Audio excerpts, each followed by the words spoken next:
pantvangis olnud meeste kui ka nende lähedaste õlgadelt. Mitmed mehed seal Liibanonis olid ka minu sõbrad ja kui varem jagasime seda muret isekeskis, siis täna on nad valmis seda rõõmu jagama ka Eesti rahvaga.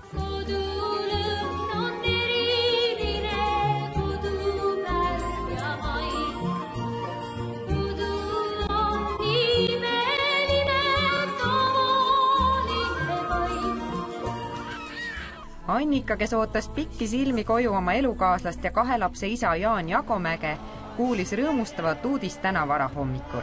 No kõigepealt kell 8 lülitasin telefoni sisse ja siis helistas mulle kohe praktiliselt Mari-Liis, Madise naine, ja siis küsis, kas ma olen tema sõnumi saanud, mida ma ei olnud veel lugenud, ja siis loomulikult ta ütles selle uudise, siis ma alguses ei suutnud üldse uskuda seda. Et see oli lihtsalt nii täiesti nagu märk selgest päevast, et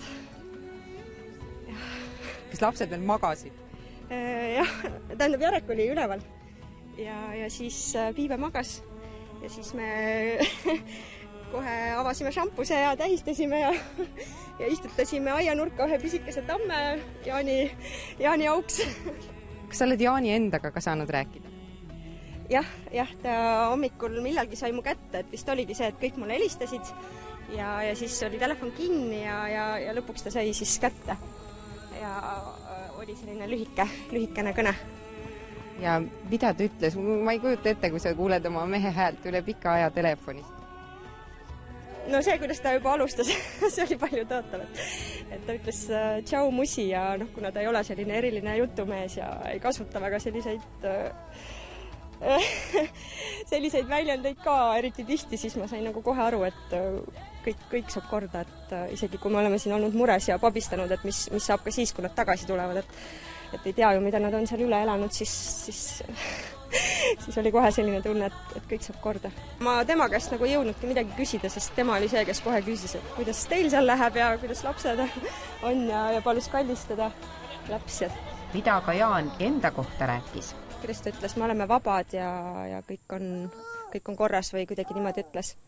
Aga kui ta oma emale oli helistanud, siis tema ema käest ma juba kuulsin seda kommentaari, et ta oli öelnud, et see oli küll kõik väga pikk, aga mitte väga hull, et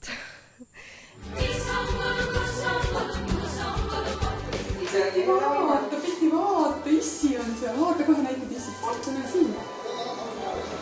Siin issi, ta on pikk kade. Otsige issi või? Kalev Käosaare elukaaslane Liina ja Madis Paluoja elukaaslane Mari-Liis ärkasid täna hommikul enne kella 6 telefonikõnega, mis muutis nende päeva vast üheks elu kõige ilusamaks. Mina sain täna hommikul 5.20 Kalevi isa käest selle väga-väga meeldiva sõnumi. Ja mina sain Kalevi isa käest selle sõnumi umbes 5.37, nii et meie hommik algas väga rõõmsalt umbes samal ajal. Mis mõtted siis peast läbi lõid, et kas on tõesti tõsi? Eks ta uskumatu tõesti alguses oli, aga selline ootus on ju olnud terve see 3,5 kuud ja tõsiselt fantastiline. Muidugi pulss oli kohe sellise 200 pealt, käed värisesid väga-väga-väga pikka aega ja hästi rõõmus. Sama siin, täiesti, ma ütlen, et siiamaani on veel liblikad on kõhus ja käed värisevad, et uskumatu, aga ära ootasime. Kas te olete oma meestega saanud rääkida? Ja mehed helistasid meile, et meil oli võimalik täiesti isiklikult rääkida, et see oli niivõrd suurepärane. Mis Kalev ütles? Ta ütles kõigepealt, et siin Kalev, siis rääkisime isikliku juttu ja lõppu ütles, et ma armastan sind ja varsti näeme. Et see oli nii uskumatu peale 4 kuud, kui me ei ole rääkinud omavahel, et... Ja, Madis samamoodi tervitas, et nii nagu ta mind hellitavalt kutsub muskaks, et sinu karvane mees siin, sest et ta on tõesti päris habetunud, aga just, et nendega on kõik hästi, nad on terved. Küsiski poja kohta kohe, oma vanemate kohta ja et seda, et ta on varsti kodus meiega jälle.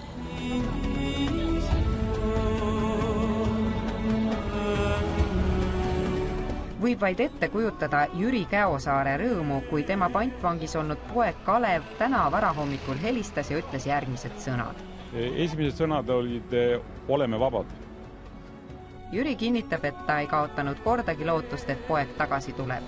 täna sõidab ta kindlasti Tallinna, et ta oma poega lennujaamas vastu võtta. Selliseid juhuseid ei ole mitte iga päev, kus röövitud Eesti poisid tagasi tulevad, siis tuleb ikka loomulikult vastu minna ja tervitada ja siis üle vaadata, kuidas nad välja näevad. Ühesõnaga, telekas täna näitas, et neil on pikad abemed ees, siis vaataks need abemed ka üle. Pantvangistatute lähedane sõber Indrek Lepik hõljus täna päev läbi justkui pilvedel. Tegelikult on see nagu kergelt sümboolse tähendusega ka, et nad just täna saabuvad ka sinu jaoks. Vägagi. Me oleme sõpruskonnaga kogu aeg korraldanud 10 võistlust, kus Madis Paluoja on üks põhiline korraldaja sellel 10 võistlusel kõik need 12 aastat olnud. See aasta ta küll viilis kõvasti kahjuks, aga loodame, et tuuakse lennukiga otse ikka Hiiumaale. Reedel kell 2 on Kärdla staadionil start. Seal saaks ju, saun on seal pandud ja seal saaks oma karvad maha ja puhtaks pesta ennast. Tulgu aga!